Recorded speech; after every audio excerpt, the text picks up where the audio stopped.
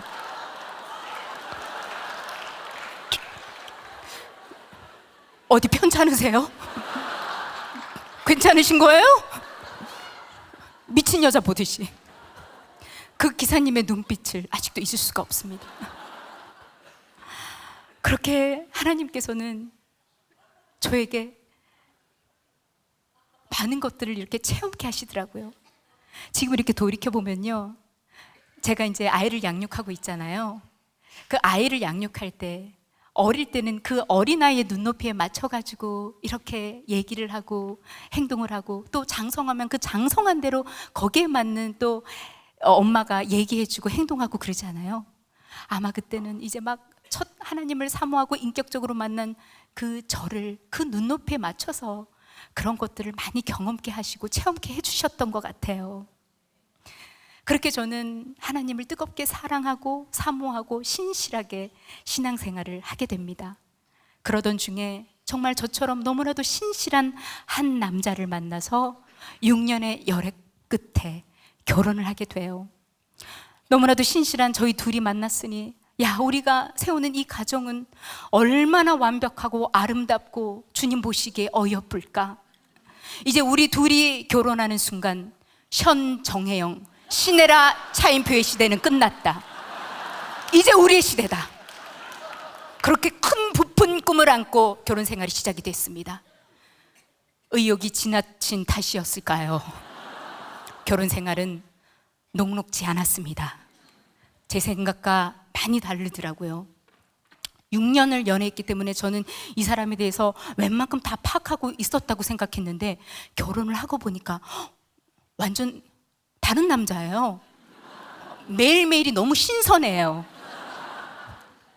아니, 저는 결혼 전에 저희 남편이 참 깔끔하고 깨끗하고 청결한 사람이어서 그게 참 좋았거든요. 근데 결혼을 하고 보니까 이 사람이 약간 이 위생과 청결에 이 막 약간 강박이 있는 사람이에요.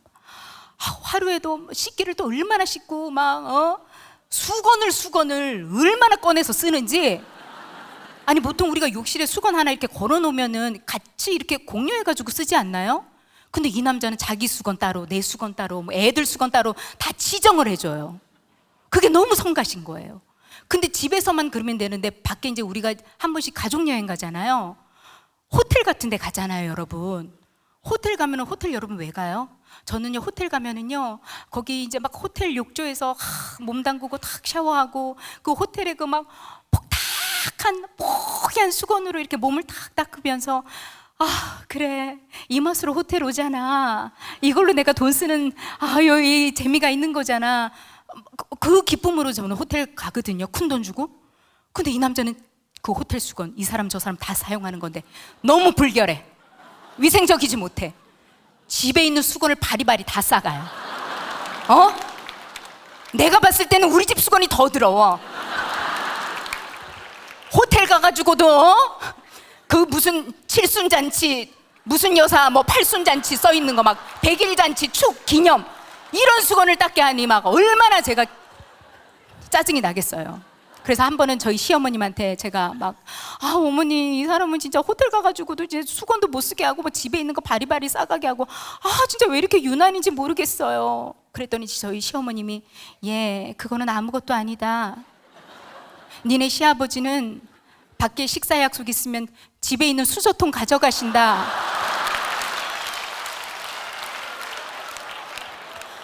집안의 내력이더라고요. 근데 지금은 두 분 다 주의 은혜로 많이 나아졌습니다, 여러분. 할렐루야.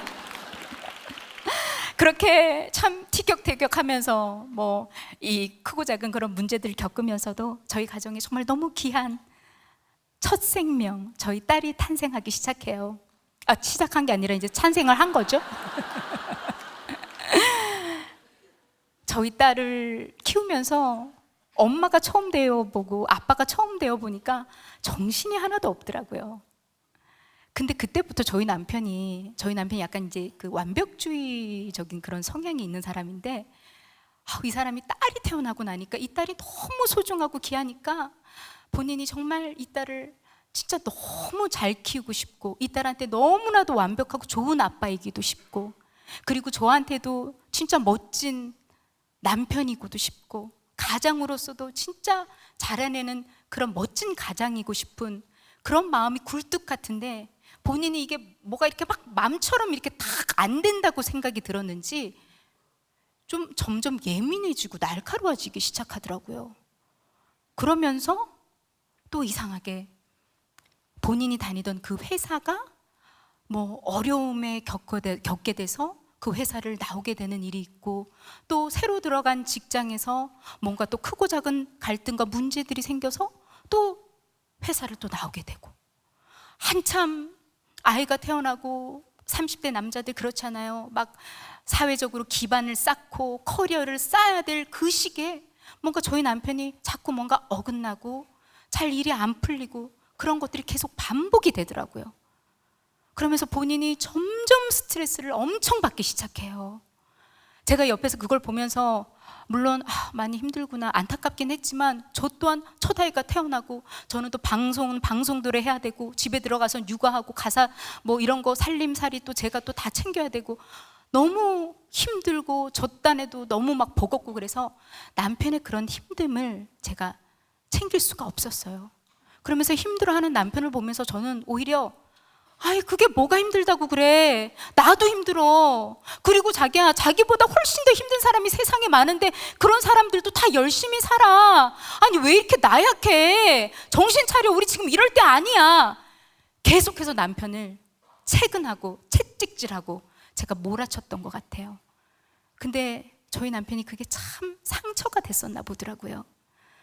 밖에서의 그런 스트레스, 힘듦을 저 하나, 정말 나눌 상대가 저 하나 있었는데, 그런 저한테도 내침을 받고 그걸 나눌 수가 없으니 이 사람이 점점 외롭고 힘들고 또 고립이 되기 시작했던 것 같아요. 그러면서 이 사람이 또 술을 가까이 하게 됩니다.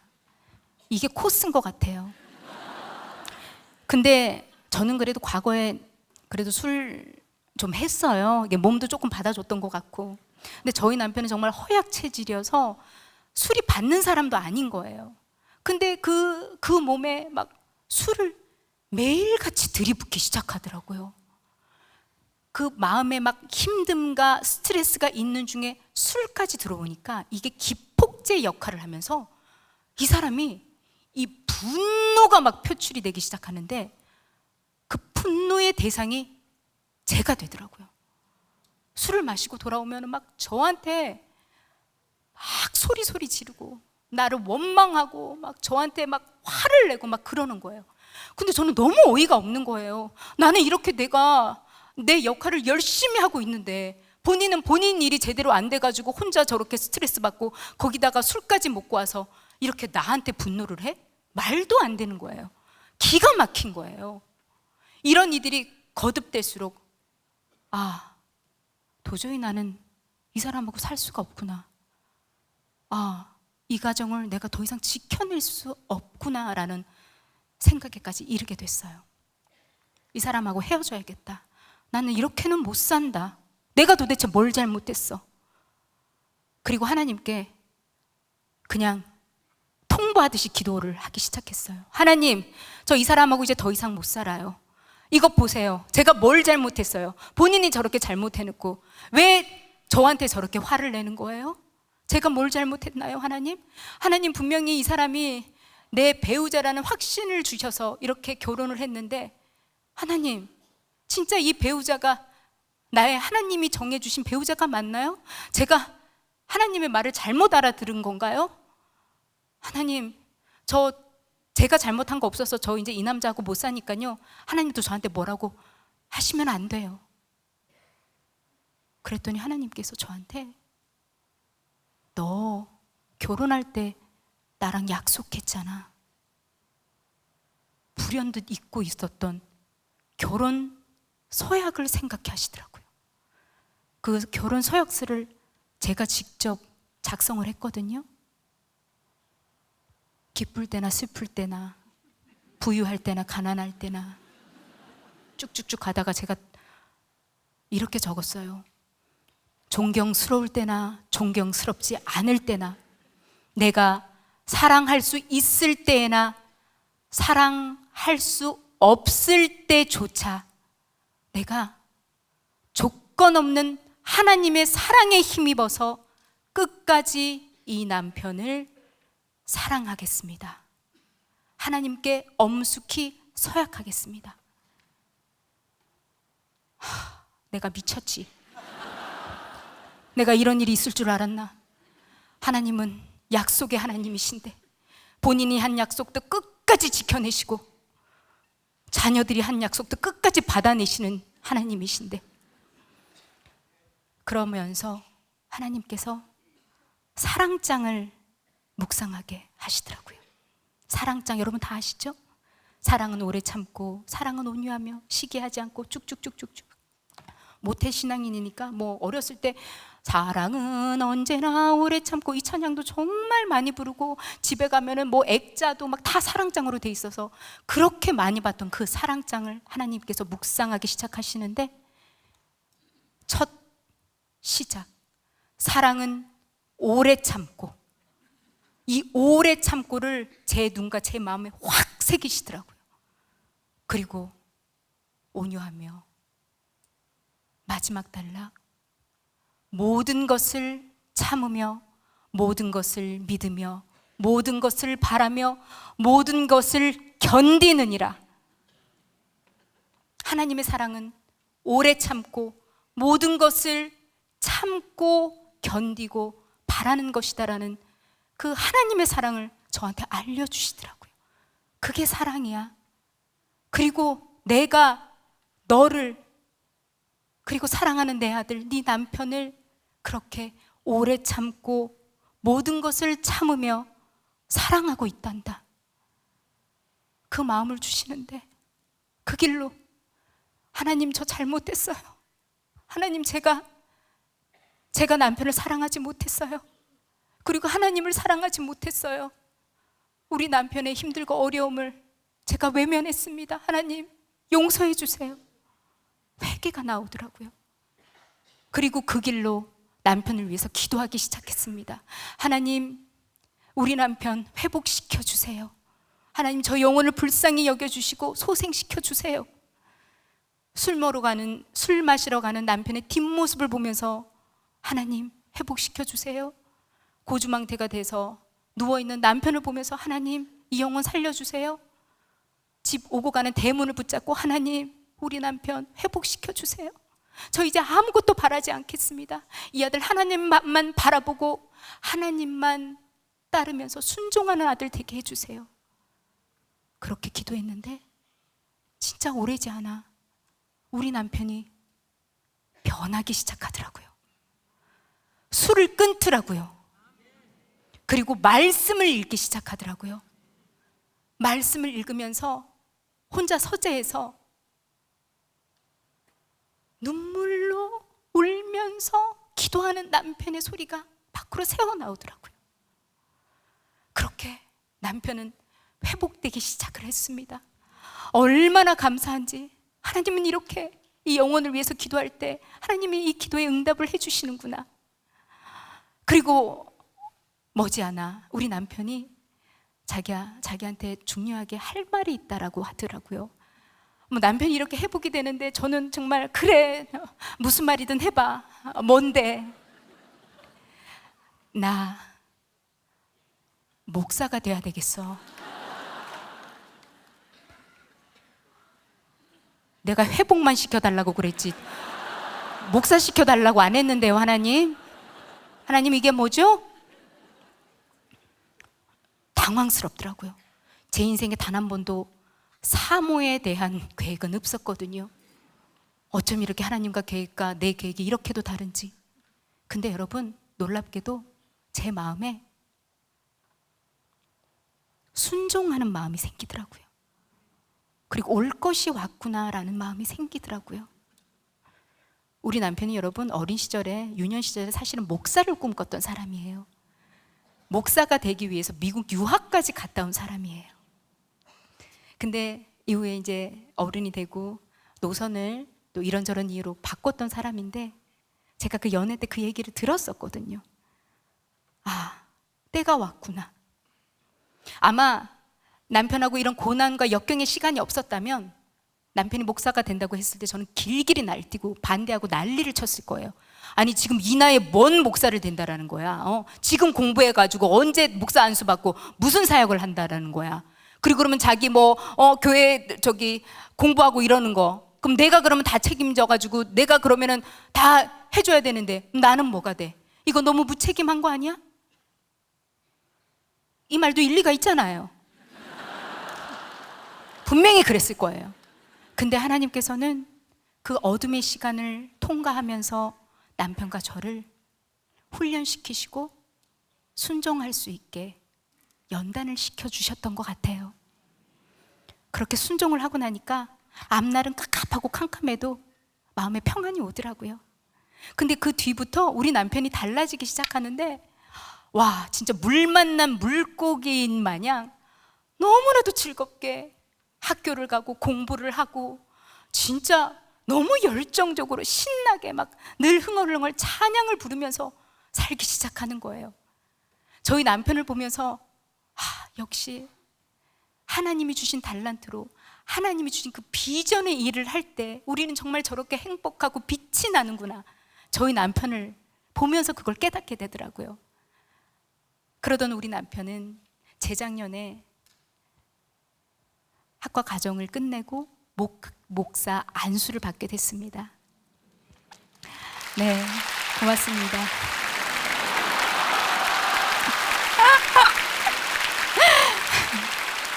네, 저희 남편이에요. 네. 저희 가정이 이렇게 회복이 되고 남편이 회복이 되고 부부가 회복이 되고 나니까 하나님이 또 느닷없이 45이라는 저 나이에 둘째를, 생명을 또 선물로 저희 가정에 보내주셨어요. 하나님의 선물은 정말 너무 느닷없어가지고 좀 이제 깜짝깜짝 놀라긴 하는데 참 감사해요. 이 아이를, 이 늦둥이를 기르면서도 하나님의 뜻을 얼마나 많이 깨닫게 되는 줄 아세요?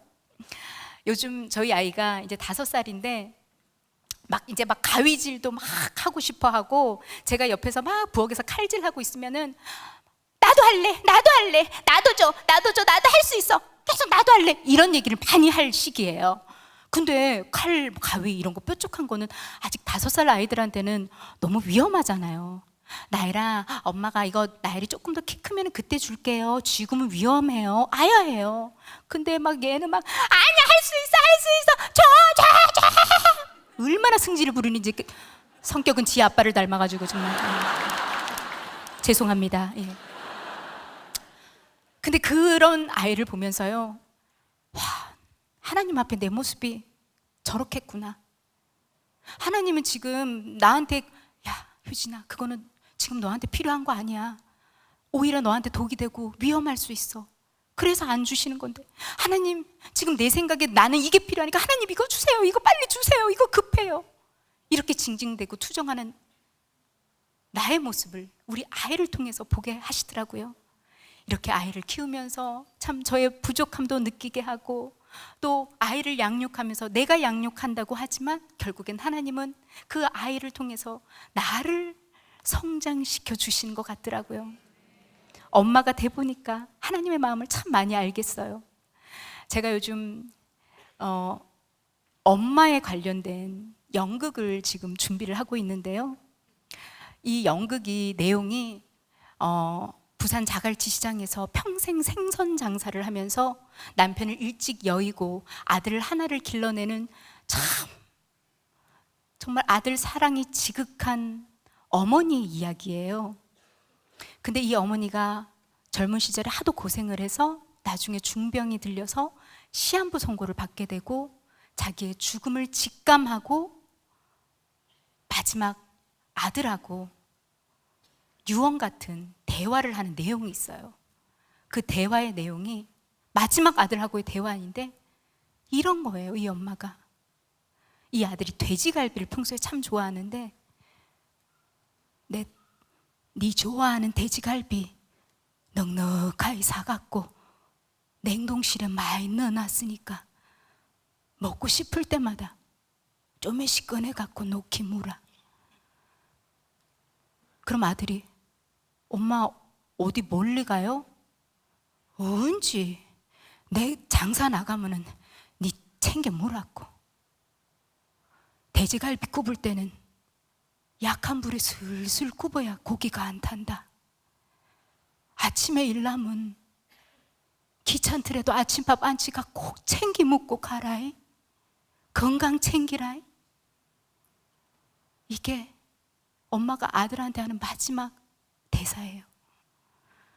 죽음을 앞두고도 혼자 남아서 밥을 혼자 챙겨 먹을 그 아들을 생각하는 그 엄마 마음. 제가 엄마가 되고 보니까 그 엄마의 심정을 알겠어서 이 연습을 할 때마다 그렇게 눈물이 나요. 근데 제가 더 눈물이 나는 이유는 뭔지 아세요? 이 육신의 엄마인 나도 이렇게 자식을 끔찍하게 생각을 하는데, 우리 하나님 아버지께서는 하나밖에 없는 독생자 예수 그리스도를, 그 금쪽 같은 하나밖에 없는 그 독자이신 예수 그리스도를 아무것도 아닌 죄 많은 보잘것없는 나를 위해서 내 생명값으로 그 아들을 내주셨다라는 거예요. 그 사랑을 생각하니까 감격스럽기가, 눈물이 흐르지 않을 수가 없는 거예요. 아무 죄 없는 우리 예수 그리스도가 죄 많은 나를 대신해서 그 십자가에, 내가 죽어 마땅한 그 십자가에 내 이름표를 달고 그 십자가에 돌아가신 그걸 생각하면 하나님이 이렇게도 나를 사랑하시는구나, 하나님이 이렇게까지 나를 사랑하신다고, 그 생각을 하니까 그렇게 눈물이 나는 거예요. 이 연극을 작년에 단일 기도에 다녀가신 우리 조혜련 씨가 연출을 하고, 그리고 저랑 또 원성하라는 말씀을 가장 순종한 다산의 여왕 김지선 씨가 이렇게 같이 엄마 역할을 연기를 할 거예요. 근데 제가 이 시간, 이렇게 귀한 시간 뭐 홍보를 하려고 그러는 게 아니라, 저희 크리스찬 연예인들이 이렇게 모여서 육신의 엄마의 이야기지만 이 엄마를 통해서 사랑을 회복시키고 이 보러 오는 사람들에게 예수의 사랑과 하나님의 사랑을 녹여보자, 이런 마음으로 저희가 의기투합해서 하고 있어요. 아까 저희를 위해서 기도해 주셨죠? 정말 여러분들 아시겠지만 뭐 연예계는 말할 것도 없고, 이 공연 예술 문화계가 정말 너무나도 자극적이고 잔인하고 반기독교적이고 반성경적인 얘기들로 판을 치고 있습니다. 그게 흥행 코드가 되고 있어요. 근데 하나님을 아는 저희가 이렇게 모여서 기도하면서 공연을 준비하고 있는데, 저희들을 위해서 기도해 주시기를 바라겠습니다. 감사합니다. 혹시라도 궁금해하실 분들이 계실 것 같아서 연극 사랑의 엄마 11월 22일부터 3월 2일까지 대학 대학로 아트하우스에서 그 공연이 예정돼 있으니까 보러 오고 싶으시면 보러 오셔도 돼요. 예. 자, 오늘 이렇게 제가 진리가 너희를 자유케 하리라라는 주제로 제 인생 이야기를 여러분들께 들려드렸습니다. 근데 뭐 진리가 자유케 하리라 그 얘기는 왜 하나도 안 나오는 거야?